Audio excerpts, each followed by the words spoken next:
La primera imagen es imposible de ignorar. Un salón iluminado por lámparas de cristal que parecen soltar destellos de oro líquido sobre un banquete interminable.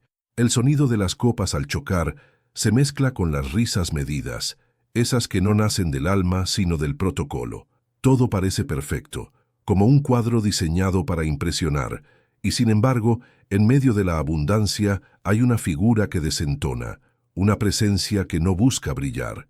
Una joven permanece sentada en un extremo. Su vestido, sencillo, contrasta con los trajes impecables y las joyas que chisporrotean en cada movimiento. No sonríe, no aplaude, no finge. En sus manos guarda una carta doblada, gastada por las veces que sus dedos la han apretado con fuerza. Esa hoja, insignificante para cualquiera, pesa más que todo el oro acumulado en aquella sala. Nadie parece notarlo al principio. Las conversaciones giran en torno a negocios cerrados, viajes exóticos y futuros proyectos, pero la tensión invisible brota como un aroma imposible de disimular.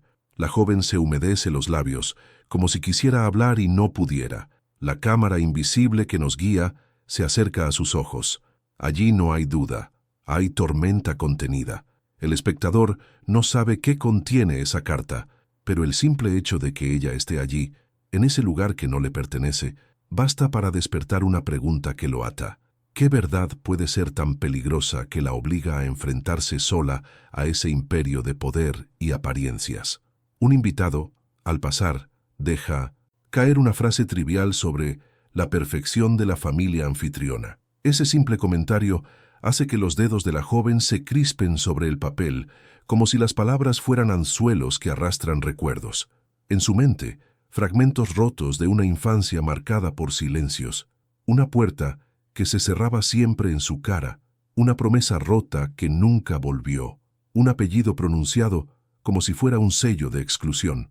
Nadie más percibe la sacudida interior, pero el público sí, y en ese instante el lujo que rodea la escena comienza a perder brillo, porque detrás de cada copa de cristal y cada risa ensayada late la sospecha de un secreto. Ella respira hondo. El aire denso del salón huele a vino caro y perfumes intensos, pero para ella todo es humo sofocante. La carta arde en sus manos como si tuviera vida propia, como si pidiera a gritos ser abierta frente a todos. Sin embargo, todavía no lo hace. Prefiere sostenerla, dejar que el silencio se estire y se convierta en un personaje más. Cada segundo que no habla es un cuchillo que corta la falsa armonía del banquete. El espectador se siente atrapado, preguntándose qué contiene ese papel y por qué parece capaz de derrumbar una noche entera. El anfitrión, un hombre de mirada segura y sonrisa estudiada, levanta su copa para brindar. Todos lo siguen, menos ella. Por un instante sus ojos se cruzan. Él, acostumbrado a dominar con un gesto. Ella, decidida a no bajar la mirada. Y en ese choque silencioso nace la grieta. Nadie lo dice, pero todos lo sienten. Algo está fuera de lugar. El aplauso tras el brindis no suena con la misma fuerza. Es como si la sala entera intuyera, sin entender, que la noche ya no le pertenece al anfitrión. El ritmo baja, como la calma antes de una tormenta. Los espectadores al otro lado de la pantalla sienten cómo el vacío se convierte en suspenso puro. No hay gritos, no hay revelaciones aún, solo la promesa latente de que lo que está por venir no podrá detenerse. La joven aprieta los labios, susurra algo apenas audible y desliza la carta bajo la palma de su mano como quien prepara un arma invisible. Y ahí surge la pregunta que atraviesa la escena y queda flotando, tanto para los invitados como para quienes miran la historia desde afuera.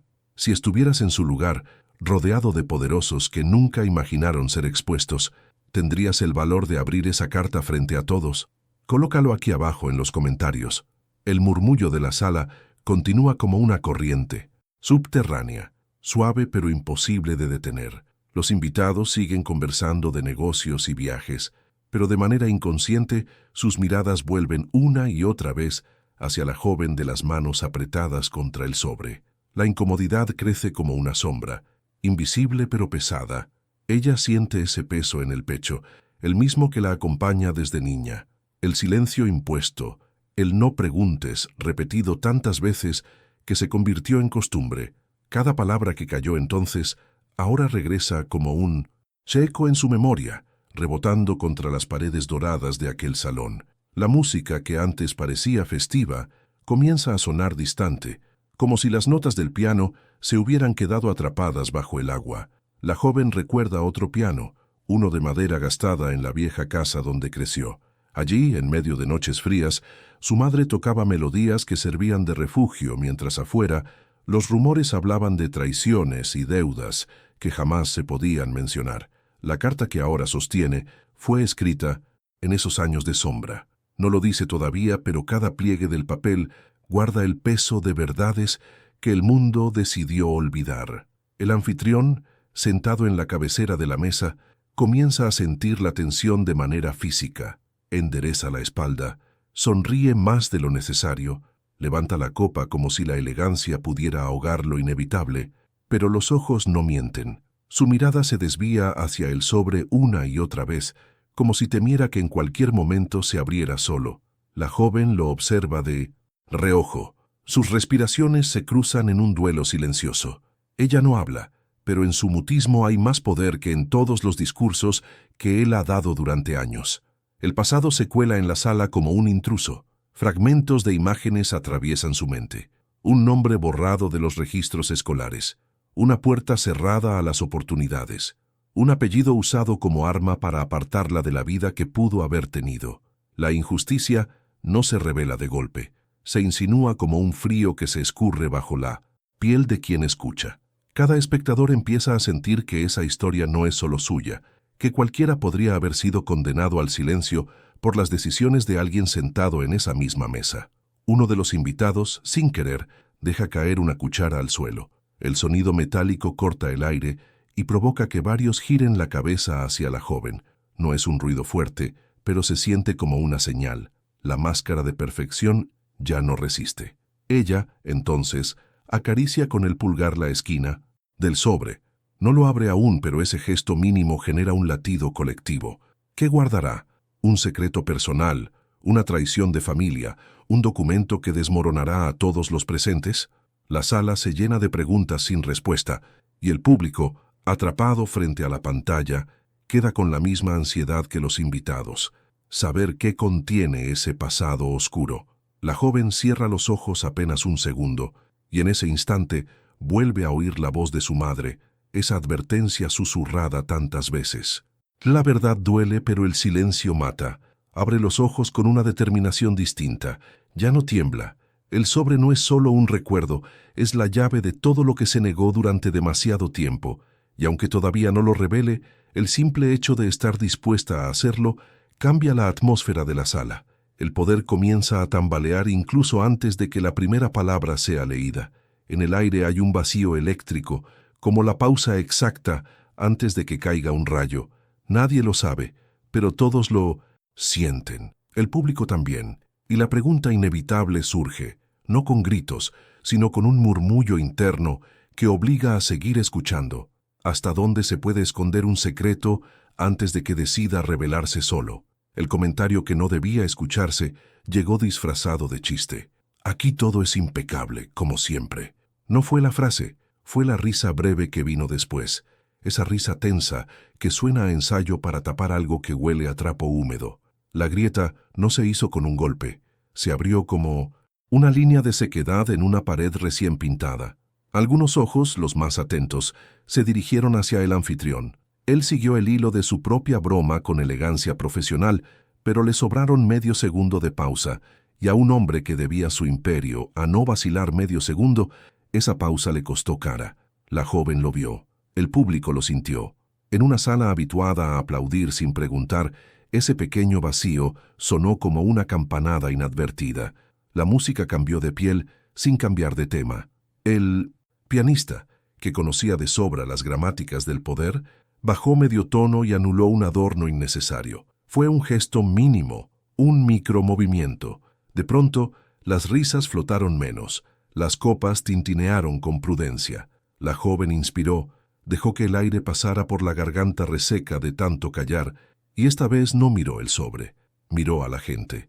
Uno a uno, como si su atención fuera un faro que recorre la costa hasta detenerse en un rostro donde nadie esperaba detenerse, el del camarero más joven, el de las manos nerviosas que temblaban como si guardaran otra clase de memoria. Allí estaba, con el mentón apretado y la mirada fija en un punto que nadie más veía. Fue entonces cuando el pasado rozó el presente con la precisión de una hoja de afeitar. La joven lo supo porque su cuerpo, antes de su cabeza, le avisó con una oleada de calor en la nuca. Recordó otra sala, más pequeña, menos lustrosa, y un niño escondido detrás de una puerta entreabierta, contando los pasos de un adulto que hablaba de arreglar las cosas. La palabra arreglar tiene dos orillas, de un lado reparar, del otro encubrir. En su vida casi siempre había sonado a encubrir, y ese eco volvió con la fuerza de algo que se niega a envejecer. El anfitrión levantó una ceja. Tanto control para una ceja apenas visible, sin embargo fue suficiente para que dos guardias discretos, esos que se confunden con la decoración, se desplazaran unos centímetros hacia la periferia de la mesa. Nadie lo notó con claridad. Todos lo percibieron de reojo. El protocolo es también una coreografía del miedo. La joven, lejos de achicarse, apoyó los dedos sobre la mesa auxiliar más cercana. El mármol estaba frío, honesto.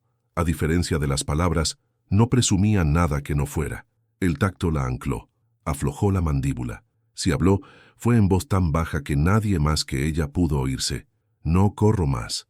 Una invitada, una mujer de edad, perlas antiguas y una dignidad que no necesitaba vitrinas, fijó los ojos en la joven con una mezcla de susto y curiosidad. No era compasión, era reconocimiento. Tal vez en otra época ella había guardado su propia carta sin abrirla jamás. Tal vez hoy, viendo a la muchacha con un papel que parecía arder, midió el costo de sus silencios. Entretanto, el anfitrión, pulcro en cada gesto, levantó la copa nuevamente. No brindó. Usó el cristal como espejo y comprobó lo que más temía. El control es un animal que se asusta pronto cuando alguien decide llamarlo por su nombre. El próximo movimiento no fue de ella, fue del azar. Dos camareros se cruzaron al mismo tiempo y uno tropezó con el borde del mantel. La copa que cayó no se rompió, solo rodó, vibró, se detuvo. Pero todo el salón se contrajo como si el vidrio hubiera estallado. Es la sugestión la que amplifica las señales. El anfitrión sonrió para bajar el pulso general. La joven no sonrió en absoluto. En esa dualidad mínima había un duelo, y la audiencia, faro encendido, lo percibió. Las conversaciones, sin que alguien lo ordenara, se marchitaron hasta quedar en susurros autónomos. Un apellido, como quien deja caer una llave sin querer, apareció en una conversación cercana. No era cualquiera, era el apellido que de niña a ella le habían enseñado a pronunciar en voz baja o a no pronunciar. No lo dijo un enemigo ni un aliado, lo dijo un distraído.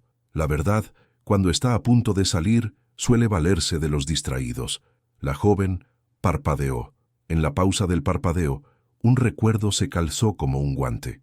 Una carta escrita con tinta barata, con la letra inclinada de quien escribe tarde y con prisa, firmada con un nombre que no cabía en los lindos marcos de aquella casa. La carta que llevaba ahora no era aquella, pero nacía de la misma herida. «¿Está todo en orden?», preguntó el anfitrión a un nadie que valía por varios. «Siempre», respondió el nadie con voz de siempre. Pero nada estaba en orden. El orden, ese invento conveniente, había perdido la brújula apenas la joven cruzó la puerta. Se notaba en los detalles. Un mozo, que no encontraba dónde dejar una bandeja, una flor del centro de mesa, que se había inclinado 3 milímetros de más, el pianista que repetía un compás como si temiera avanzar. Lo normal de pronto sonaba ensayado, lo ensayado, falso. La joven se puso de pie, no con violencia, con exactitud. Su silla dejó un sonido sencillo, madera contra madera, compás seco. Cada cabeza que giró para mirarla lo hizo con la gravedad de un eclipse. Ella no levantó el sobre para agitarlo, no necesitó performance. Lo sostuvo a la altura del pecho, como se sostiene algo que protege y acusa a la vez. Dijo, «Buenas noches», y nunca unas palabras tan ordinarias habían sido tan extraordinarias, porque en su boca, «buenas noches» significaba Aquí empieza lo que ustedes no quisieron ver a la luz del día. Si necesita algo, pídalo, ofreció el anfitrión, meloso como un té servido tarde sin azúcar. Necesito que escuchen, contestó la joven, y el verbo escuchar inclinó la sala. Desde una esquina, el camarero de las manos nerviosas apretó los labios como si se mordiera la lengua, pero no por miedo, por respeto. A su lado, la mujer de perlas entrelazó los dedos como quien se toma el pulso. El silencio se estableció, ahora sí, como una vacuna. La joven no corrió a la mesa principal ni buscó un escenario. Caminó a un ritmo que pertenecía a otro mundo, el de las cosas que no se pueden acelerar sin romperlas. Cada paso hacía temblar una certeza vieja, como cuando se saca polvo a un mueble que creías de mármol y descubres que siempre fue de madera pintada. Se detuvo junto al borde del mantel largo, frente a una hilera de platos minuciosos. Un aroma dulce, casi empalagoso, le golpeó la memoria. Los cumpleaños donde no estaba invitada, las mesas colmadas de ausencias, las fotografías donde el encuadre dejaba fuera a quien molestaba por no pertenecer. El olor, tan rico, tuvo gusto a náusea, pero no se mareó. En su estómago, el vértigo se tradujo en foco. Miró al anfitrión sin pedir permiso, y por un segundo, uno solo, él bajó los ojos. Ese segundo no se repone.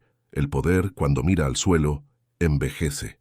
No abrió el sobre. Todavía no. Prefirió contar una anécdota sin dueño, una escena que cualquiera podría reconocer. A veces, empezó, una carta llega y no hay buzón dispuesto a recibirla. En otra época habría sonado a poesía. Aquí sonó a inventory. Describió el papel, el recorrido, el sello tan poco glamoroso de una oficina periférica, la fecha escrita a mano porque la impresora estaba rota, la firma chueca de alguien que no aprendió a rubricar su nombre con trazo de notario. Mientras hablaba, varias personas se removieron en sus asientos. La imagen no tenía apellidos, pero ponía cara a demasiadas prácticas. El anfitrión carraspeó. No interrumpió. Hizo algo peor. Intentó disolver el clima con una comodidad aparente. ¿Por qué no nos sentamos? Como si el problema fuera postural. La joven sonrió, apenas. No había ironía, había claridad. Me siento todos los días desde hace años. Dijo, hoy prefiero estar de pie. El comentario no buscó aplausos, pero consiguió un efecto más útil. Instaló la proporción correcta. Un hombre sentado en su trono, una mujer de pie con un sobre. La geometría de la noche estaba definida. La grieta creció con el gesto más simple. La joven deslizó la yema del índice bajo la solapa del sobre. No lo abrió. Dejó allí el dedo, acariciando el borde. Quien mirara de cerca vería una uña redondeada sin esmalte, un pequeño corte casi cicatrizado en el nudillo, la piel reseca de quien lava a mano más de lo que el lujo permitiría. La cámara mental del espectador se acercó tanto como para escuchar el roce del papel. Nadie respiró del todo. Si el silencio fuera visible, habría podido verse cómo ocupaba los rincones altos de la sala como un gas lento. Un invitado, tal vez el más joven, susurró, «No hace falta esto». La mujer de perlas lo calló con una mirada. ¿Qué frase?, pensó. «No hace falta». Como si la verdad pudiera pautarse en agenda y saltarse cuando coincide con la cena. La joven agradeció ese susurro en secreto. Le regaló un argumento perfecto para el destino de su carta. «Siempre no hizo falta», dijo, fácil y firme, hasta que hasta el aire empezó a costar. Nadie preguntó qué quería decir con aire que cuesta. Cada cual en su biografía encontró el punto exacto donde el silencio sale caro. Las velas del centro de mesa titilaron, no por misticismo. Una corriente de aire se coló desde la puerta del jardín, que alguien dejó entreabierta al buscar oxígeno. La corriente apagó una llama y el humo dibujó una línea que ascendió torpe y bella, como la letra de un niño que aprende a escribir su nombre. La joven la siguió con la mirada. Cuando volvió la vista al anfitrión, ya no había en sus ojos una súplica desgastada, ni un rencor preparado para lanzarse. Había un terreno entero entre ambos, nuevo. El hombre lo notó, y en la inseguridad que le era ajena, cometió el error preciso. «¿Podemos hablar luego?», propuso. «No. Arruinemos la noche». La palabra arruinar recogió todas las noches arruinadas que no contaban. La joven no necesitó responderle. Bastó con que girara 1 milímetro la muñeca y colocara el sobre el mantel, justo en la línea entre el plato del anfitrión y el candelabro. No era un desafío, era una ubicación. Allí donde la vanidad pone su vajilla, la verdad iba a ocupar espacio. Las miradas hicieron un vaivén hipnótico entre el papel y la cara del dueño de casa. Él, por reflejo, quiso retirar. El sobre no llegó. Sus dedos se detuvieron a medio camino, como cuando se va a tocar una plancha caliente. El público, pegado a la pantalla, sintió el mismo freno palpitante. La grieta se abrió entonces hacia adentro. El camarero de las manos nerviosas dejó la bandeja en una mesa secundaria y, sin buscar protagonismo, dio un paso más cerca. No dijo nada. En su gesto había un recuerdo que no sabíamos, todavía, cómo nombrar. La mujer de perlas cambió el peso a la otra cadera, anclándose. El pianista encontró por fin un silencio entero y lo tocó. La sala, con su lujo y su diseño, se reveló como lo que siempre fue, un decorado precioso para ocultar dolores baratos, y la joven, con el sobre intacto, consiguió que todos miraran donde durante años se les había entrenado para no mirar. No hubo estallido ni discurso, hubo el chasquido que no escuchamos pero intuimos, el de una costura vieja cediendo, y en el borde exacto de ese sonido, cuando el anfitrión estaba por decir algo que cambiaría poco y lo postergaría todo, la joven hizo otra cosa. Alzó la vista más allá de la mesa, hacia la puerta del fondo, donde alguien que ninguno esperaba, se había detenido sin atreverse a entrar. Ese rostro, apenas visible, traía consigo una historia que no se había anunciado en ningún menú. El rostro en el umbral no pidió permiso para existir. Fue la sala la que, de manera instintiva, le hizo lugar. No era un invitado de traje, tampoco un intruso. Traía la ropa de alguien que trabaja con las manos y los ojos de quien aprendió a mirar sin ser visto. El camarero de las manos nerviosas lo reconoció primero. El mentón le tembló con una mezcla de alivio y miedo, como cuando, de pronto, una palabra que te faltaba aparece entera. La joven también lo reconoció, pero lo sostuvo por dentro, para que el reconocimiento no se volviera espectáculo. Ese rostro, apenas perfilado por la luz tenue del jardín, era un hilo que unía la sala con un tiempo anterior al lujo, anterior a las invitaciones, impresas en papel grueso. Un tiempo en que la verdad todavía no había sido domesticada. Hubo un desplazamiento casi imperceptible en la coreografía silenciosa del poder. Dos hombres de seguridad miraron hacia la puerta. El anfitrión endureció la mandíbula. La mujer de perlas se describió a sí misma una cuenta de rosario sin tener rosario alguno. El pianista, sabio, retiró las manos del teclado como quien comprende que el siguiente compás no le pertenece. La joven, sin decir palabra, cambió su cuerpo medio paso, girándolo de modo que el sobre quedó a la vista de ambos, del anfitrión y del recién llegado, como si sobre ese rectángulo de papel se dibujara una línea de tiempo. De un lado, lo dicho por costumbre, del otro, lo que jamás se permitió decir. El recién llegado dio un paso dentro. El suelo de mármol hizo resonar su zapato con una dignidad que la alfombra suele robarle a la gente que no pertenece. No pidió perdón, no pidió lugar, dijo «buenas noches», con la sobriedad de quien no está para ser aplaudido. Y entonces sucedió algo que nadie esperaba. El camarero de las manos nerviosas respiró de golpe y, sin soltura pero sin torpeza, se adelantó para ponerse a su lado. No había heroísmo. Había por fin un contorno que cerraba. El anfitrión apretó el cristal de su copa hasta que un hilo de vino trepó por el borde. La joven sostuvo la mirada del recién llegado un segundo largo, suficiente para que en esa cuerda floja se cruzaran dos infancias y una promesa. Él, dijo al fin, sin levantar la voz, fue quien guardó lo que ustedes quisieron romper. La oración no vino con adjetivos, no los necesitaba. En la sala, una corriente de aire movió con delicadeza los flecos de una cortina. El humo de la vela dibujó otra vez su caligrafía temblorosa. El hombre se acercó a la mesa lateral como quien regresa a un taller conocido.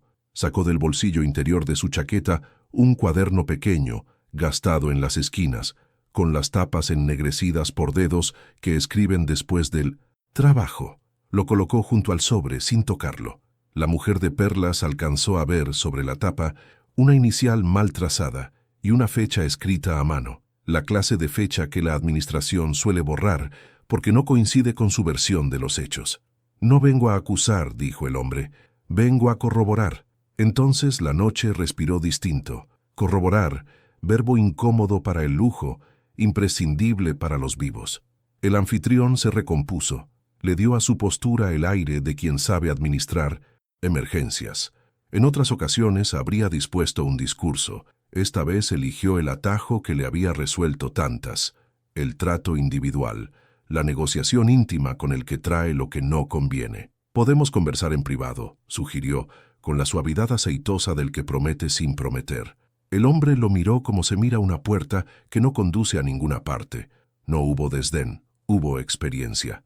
La joven, entretanto, apoyó la palma sobre el sobre, no para retirarlo, sino para sostenerlo en la mesa. Una mano abierta que decía: «Esto no se guarda más en el bolsillo». El camarero, el joven de dedos temblorosos, se acercó 1 centímetro, lo suficiente como para que cualquiera entendiera que no estaba solo. Su temblor mutó. Ya no era miedo, era calor. Las conversaciones muertas reanudaron su murmullo mínimo, no para distraer, sino para subrayar. Una invitada joven, sin querer del todo, preguntó en voz baja qué era aquel cuaderno. La respuesta flotó antes de enunciarse: registros. No los registros prolijos de la contabilidad blanca, sino los apuntes humanos que la contabilidad no tolera, relojes de entrada cuando alguien se quedaba más, compras nunca rendidas pero siempre pedidas, nombres completos donde otros preferían iniciales, apellidos que fueron prohibidos de pronunciar, y un mapa de favores y amenazas dibujado con flechas torcidas. El cuaderno no brillaba, pesaba. El anfitrión abrió la boca para quitarle gravedad al objeto, tal vez llamar malentendido a lo que no admite. Eufemismos.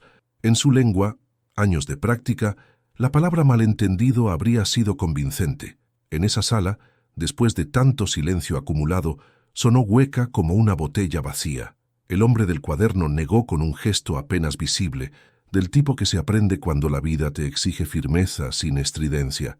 «No vine por usted», dijo, mirando por fin al anfitrión. «Vine por los que no están». La frase dejó una sombra más fría que el mármol. Los que no están. La sala entera sintió que ese plural no se refiere nunca al azar. Cada quien en su propia historia encontró a alguien que la administración de la elegancia prefirió olvidar. La mujer de perlas tragó saliva. Entendió de qué clase de misa se trataba. La joven, ahora sí, deslizó el índice bajo la solapa. El sello del sobre se dio con un susurro que pareció amplificado por la bóveda. No fue teatral, fue quirúrgico. No leyó. Aún no. Primero mostró una fotografía de bordes gastados, la clase de papel que suda cuando han pasado demasiados severanos dentro de un cajón. En la imagen, un grupo pequeño frente a una puerta de metal, de madrugada, con un foco que colgaba torcido. No había lujos, había cansancio. El hombre del cuaderno señaló, con la uña, un detalle minúsculo en un costado. Una placa con un número que los presentes habían visto 1000 veces sin mirarlo. Ese número, en esa fecha, derribaba una coartada entera. El anfitrión lo supo porque la sangre le golpeó las sienes con la violencia sorda de lo inevitable. El murmullo se apretó como un puño. El camarero joven cerró los ojos y los volvió a abrir. En ese parpadeo, el pasado dejó de ser rumor para volverse objeto. La mujer de perlas, por primera vez en años, se permitió pensar en voz alta: «Esto no lo cubre ninguna donación». Nadie la calló.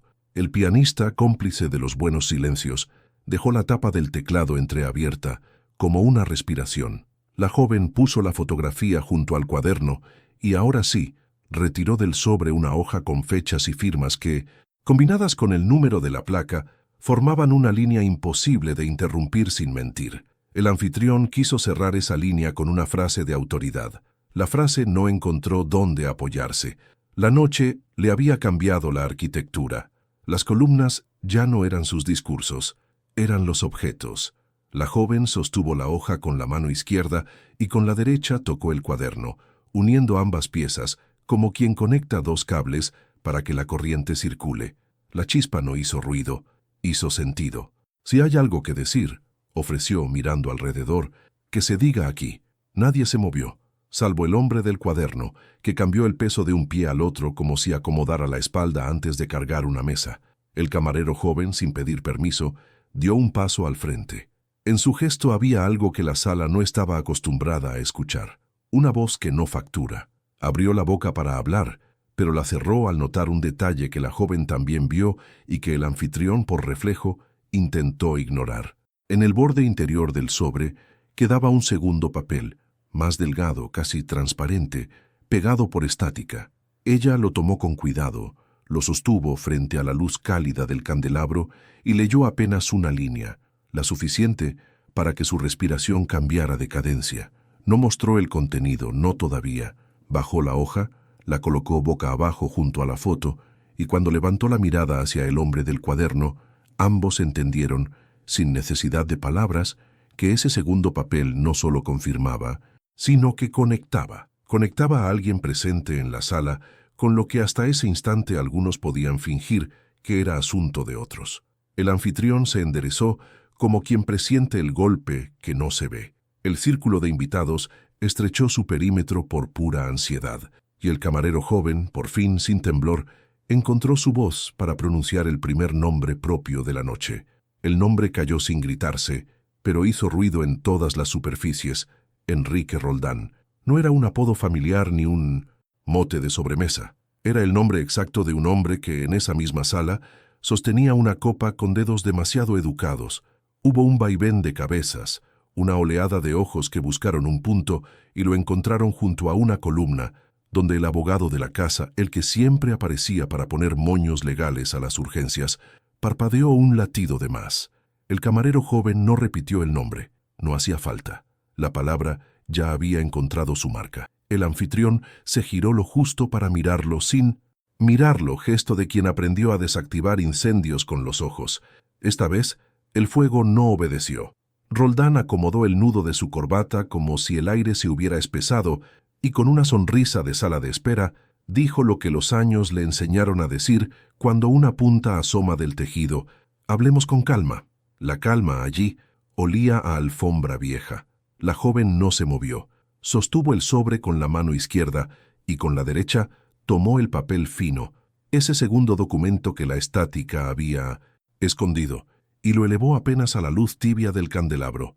El papel dejaba ver por transparencia un membrete discreto: Comité de Ética, Fundación, y debajo una frase corta que a veces se usa para empujar basura bajo la alfombra: no es cierto, fecha, firma, y al pie las iniciales manuscritas: ER. Es un borrador, ensayó Roldán sin perder el tono amortiguado. Un criterio técnico. El hombre del cuaderno no necesitó elevar la voz. Colocó su libreta junto al documento y desplegó una página con columnas hechas a mano. Fechas, horas de entrada y salida, nombres completos, motivo de visita, número de puerta. El mismo número que ya había aparecido en la fotografía. La placa metálica que colgaba torcida en una madrugada de otro tiempo. Su dedo, con una uña cuadrada y limpia, tocó 3 registros seguidos, un trío que no dejaba dudas. El día de la no procedencia, hubo reuniones que nunca llegaron a acta. El cuaderno, pequeño y feo, comenzaba a parecer más estable que los informes con 1900. Lomo brillante. El anfitrión intentó poner el cuerpo entre la mesa y el abogado. No llegó a tanto como para parecer defensivo. Fue apenas un desplazamiento de hombros, un cambio de eje, la versión física de «esto lo arreglo yo». La mujer de perlas lo vio mover la pieza y, por primera vez esa noche, dejó de sostener su dignidad como un jarrón. La dejó posarse sobre la madera, con la naturalidad de las cosas que no deben lucirse para ser. Luego miró a la joven, y en ese puente invisible pasaron cosas que las palabras no capturan, advertencias antiguas, pactos que crujen, la conciencia de que un gesto nacido en otra época te alcanza décadas después con las manos llenas de polvo. «Usted firmó esto», dijo la joven sin ironía, y esta firma sostuvo el silencio que costó demasiado. No había dedo acusador, había un enunciado que no pedía adornos. Roldán abrió y cerró los labios como si paladeara una excusa y le faltara saliva. «Se evalúan riesgos», consiguió articular, boxeando con una sintaxis que solía defenderlo. El pianista, sabio en escuchar respiraciones, retiró los dedos de las teclas para que la frase pudiera caer hasta el suelo y mostrar su peso real. Pesó poco. El camarero joven, que había dicho el nombre con esa entereza recién estrenada, no buscó ser héroe, dijo lo que sabía, relató sin épica cómo los formularios llegaban con firmas ya puestas, cómo los sellos se estampaban adelantando el tiempo, cómo, cuando alguien preguntaba por qué, la respuesta era un «no te metas con perfume caro». No había metáforas, había horarios, un ascensor que se trababa siempre en el piso tercero, una luz parpadeante sobre una puerta que algunos visitaban a deshora. Las historias, cuando se vuelven objetos, se vuelven innegables. La joven no lloró. Tenía el llanto guardado en un sitio al que ya no pensaba volver sola. En vez de eso, giró el documento y mostró el reverso, un post-it antiguo con una frase escrita a mano, otra inclinación, que decía: la madre retira. La denuncia sí garantizan atención para la niña. Se registra como acuerdo privado. No era el papel de una novela, era el camino de baldosas exactas que alguien había acondicionado para que nunca condujera al lugar correcto. La mujer de perlas cerró los ojos lo justo como para ver detrás de los párpados a todas las madres que no tuvieron candelabros sobre la mesa cuando firmaron cediendo cosas que no se deben ceder. No había garantías, agregó el hombre del cuaderno. Hubo condicionamientos. Roldán se encontró entonces con la clase de pregunta que desarma a los expertos en respuestas. ¿Quién decidió no procede cuando el procedimiento era precisamente proteger a quien no tiene dónde decidir? No hubo dialéctica que lo salvara. Buscó apoyo en el anfitrión y encontró una pared. El hombre que mandaba ya no estaba mirando a su abogado, miraba sus propias manos, como si acabara de descubrir que no sabían sostener otra cosa que no fueran brindis.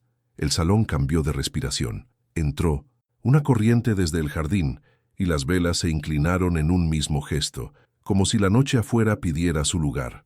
La joven dejó el papel fino junto a la fotografía y con el sobre ya vacío mostró una tercera pieza que no era nueva. Solo estaba mal puesta en el rompecabezas. Un ticket simple, unos centavos asentados para la compra de un candado, el mismo día del acuerdo privado. Alguien cerró algo para que nadie volviera a abrirlo.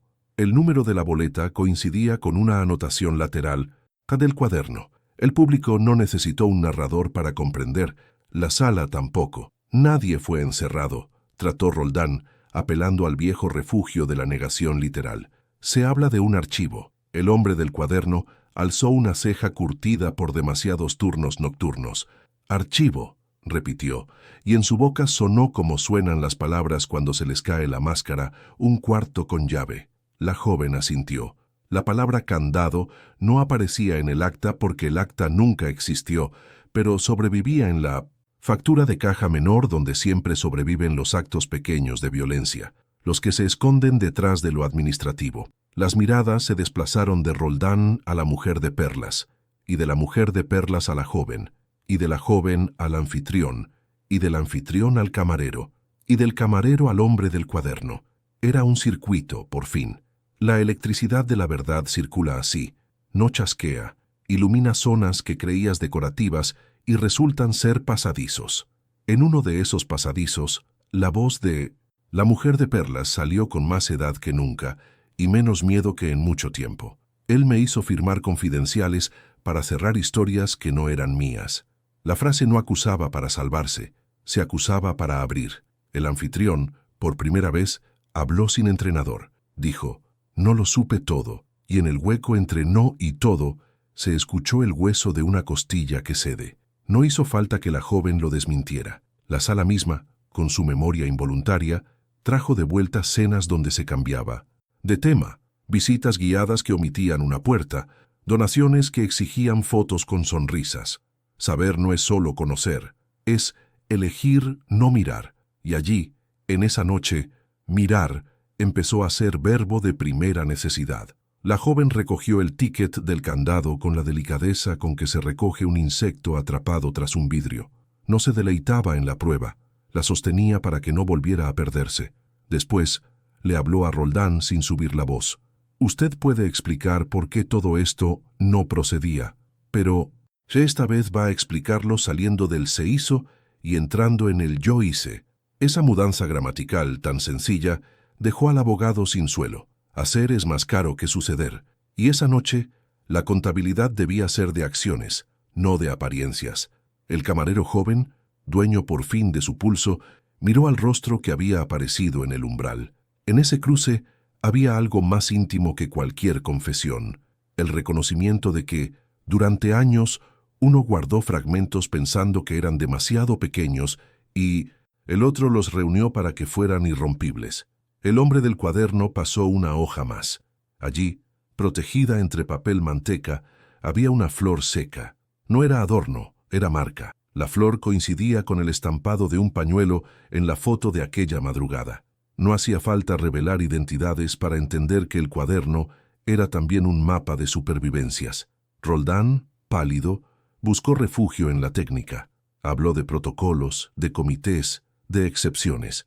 Sus palabras, afinadas para otras salas, se quedaron cortas frente a ese sobre abierto y ese cuaderno obstinado. La técnica, sin verdad, es solo una coreografía. El anfitrión volvió a mirarse las manos y, sin dirigirse a nadie, susurró algo que le salió como una tos. Basta. Nadie supo si era un basta al abogado a sí mismo o a la noche. La joven lo entendió como una rendija.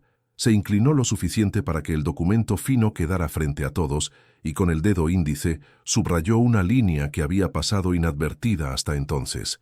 Este acuerdo se hará sin notificación formal para evitar repercusiones mediáticas. No hubo exclamaciones.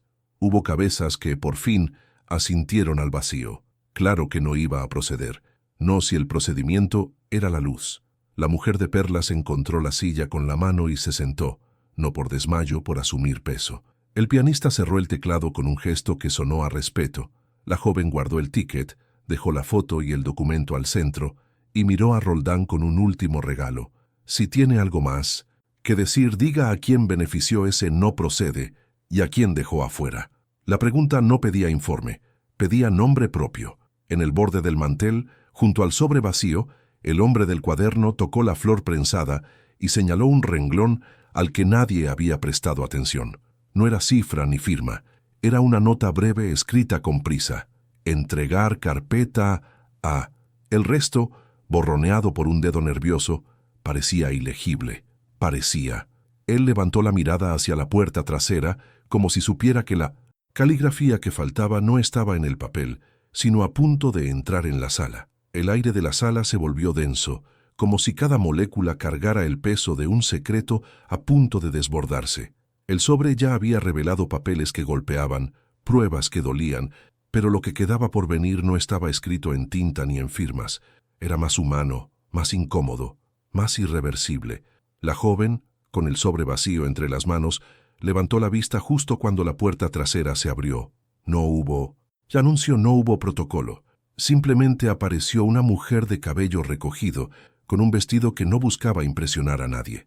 Tenía el rostro marcado por arrugas que no eran solo de edad, sino de vida atravesada por decisiones ajenas. Los invitados, acostumbrados a nombres que se repiten en columnas sociales, no supieron quién era. Algunos la confundieron con personal de servicio, otros ni siquiera se atrevieron a mirarla demasiado. Pero la joven sí la reconoció. El temblor en sus labios fue suficiente para que los que estaban más cerca entendieran que allí se encontraba una pieza perdida del rompecabezas. El hombre del cuaderno también la miró con un respeto extraño, como si hubiera esperado toda la noche por esa entrada. El anfitrión, en cambio, cambió de color. Su sonrisa ensayada se quebró en el mismo instante en que la mujer dio un paso al frente, y con una calma que cortaba como navaja, dijo: «Yo estuve allí». No gritó, no necesitó. 3 palabras fueron suficientes para desplazar la alfombra de toda la sala. El abogado intentó interrumpirla, pero se encontró con el murmullo colectivo. Nadie estaba dispuesto a tapar esa voz. La mujer avanzó hasta la mesa, posó su mano sobre el cuaderno y señaló la fotografía de la madrugada que la joven había mostrado antes. Su dedo temblaba, no de miedo sino de memoria. Allí, en el borde de la imagen, junto al número de la placa metálica, estaba ella, más joven, más frágil, cargando una carpeta contra el pecho como un escudo. Nadie la había nombrado en actas, nadie la había mencionado en informes, pero allí estaba como prueba viviente de lo que se quiso enterrar. El anfitrión balbuceó una excusa, algo sobre confusiones y contextos. Ella lo interrumpió con una frase que heló el ambiente. «Usted me hizo prometer silencio a cambio de salvar a mi hermana». La palabra hermana atravesó la sala con un filo imposible de suavizar. El camarero joven se llevó la mano a la boca. De pronto entendía por qué su propia historia de documentos firmados se encajaba con un sacrificio que no era solo suyo. El abogado, Roldán, buscó refugio en tecnicismos, pero se hundió más. ¿Qué protocolo puede justificar el precio de un silencio comprado con sangre familiar? La joven, la dueña del sobre, dio un paso hacia la mujer. Sus ojos se encontraron, y en ese cruce, el público entendió algo que aún no se decía. El vínculo entre ambas era más profundo de lo que parecía. No eran extrañas. Había hilos invisibles que unían sus historias en un punto que todavía no había sido pronunciado. La tensión creció, no con gritos ni acusaciones, sino con ese silencio colectivo que precede a una revelación imposible de deshacer. La mujer respiró hondo, como quien prepara la garganta no para cantar, sino para liberar años de cadenas. Y en ese aire cargado, el público quedó atrapado en una sola expectativa. Lo que iba a contar no solo explicaría los papeles y las firmas, explicaría por qué la verdad, tantas veces sofocada, había decidido salir a pintos cintus. La luz esa noche y no otra. El silencio no era un vacío, era un eco que multiplicaba lo dicho. La mujer que había entrado por la puerta trasera sostenía todavía la fotografía, su dedo firme sobre la carpeta que había cargado aquella madrugada, y la frase «Yo estuve allí» seguía vibrando en cada rincón del salón. Pero lo que más perturbaba no era su presencia, sino el modo en que las piezas comenzaban a encajar de manera dolorosamente exacta. La joven del sobre la miraba como si de pronto descubriera que su propia historia no había estado incompleta por casualidad, sino porque alguien se había encargado de arrancar páginas enteras de su vida. El anfitrión intentó recuperar el control de la sala. Se puso de pie, acomodó el saco con un gesto mecánico y trató de sonreír como quien cree que el gesto puede detener una avalancha. Pero la mujer no lo dejó avanzar. Abrió la boca y, sin elevar el tono, contó cómo aquel acuerdo privado había sido redactado no para proteger a nadie, sino para encubrir una decisión brutal, dejar fuera del expediente a una niña que necesitaba atención urgente para que el nombre de un apellido poderoso no apareciera en los archivos. No lo dijo con rencor, lo dijo con esa calma que solo tienen quienes han cargado demasiado tiempo un secreto. El camarero joven, que había sido testigo de documentos firmados en pasillos, ahora entendía lo que había estado detrás de cada hoja que llevaba en una bandeja sin saber. Se llevó una mano al pecho, como si el aire se le negara, porque reconocía el mismo gesto de su propia madre cuando hablaba de cosas que no se pueden decir. El público, los invitados del salón y quienes miraban la historia a través de la pantalla, comprendieron algo aterrador. El silencio nunca había sido accidental, había sido fabricado. La mujer entonces miró a la joven, y ese cruce fue distinto a todos los anteriores. En sus ojos había un reconocimiento no solo de historias compartidas, sino de sangre. La palabra hermana, dicha minutos antes, se cargó de un significado más grande. La sala entera contuvo la respiración mientras comprendía que aquella joven que sostenía el sobre no era solo una intrusa valiente, era alguien cuya vida había sido marcada desde el inicio por esa misma decisión que ahora quedaba desnuda. El anfitrión, con la voz rota, quiso negar. Dijo que eran tiempos distintos, que las decisiones habían sido necesarias, pero el hombre del cuaderno lo interrumpió con un golpe suave de la tapa sobre la mesa. No hizo falta alzar la voz. Sus registros mostraban que lo que se llamaba necesidad era en verdad conveniencia, fechas, firmas, visitas nocturnas. Todo apuntaba a lo mismo. El poder se había usado para callar a quienes más necesitaban hablar. La joven no lloró. Se inclinó hacia la mujer, tomó su mano y por primera vez en la noche no habló de papeles ni de sellos. Habló de memoria. Dijo: «Yo crecí sin saber por qué nunca fui suficiente en sus mesas, pero ahora sé que lo que se negó no fue mi lugar, fue mi nombre». La sala se estremeció porque en esa frase se escuchaba el eco de todos los que habían sido borrados. El abogado Roldán quiso intervenir, pero su voz salió hueca, como si las palabras hubieran perdido el músculo. Y antes de que pudiera inventar un argumento, la mujer reveló lo que nadie esperaba, que la carpeta de aquella madrugada, la misma que cargaba en la foto, no estaba vacía. Había sobrevivido, oculta en un lugar donde nadie pensó buscar, y que esa carpeta contenía algo más que actas. Contenía cartas escritas por manos pequeñas, de niños que habían sido silenciados junto con ella. La electricidad recorrió el salón como un rayo invisible. Los invitados, por primera vez, bajaron la mirada. El anfitrión se apoyó en el respaldo de su silla como si de pronto se quedara sin huesos, y la joven, con los ojos brillando de una determinación que no pedía permiso, dijo: «Si esas cartas salen a la luz, ya no habrá manera de llamarlo malentendido».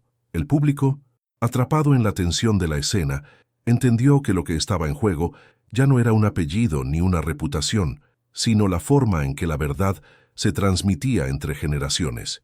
Y en ese instante, todos, incluso los más incrédulos, supieron que la carpeta que faltaba por abrir no solo contenía pruebas, contenía la última llave de una historia que nadie estaba preparado para escuchar entera.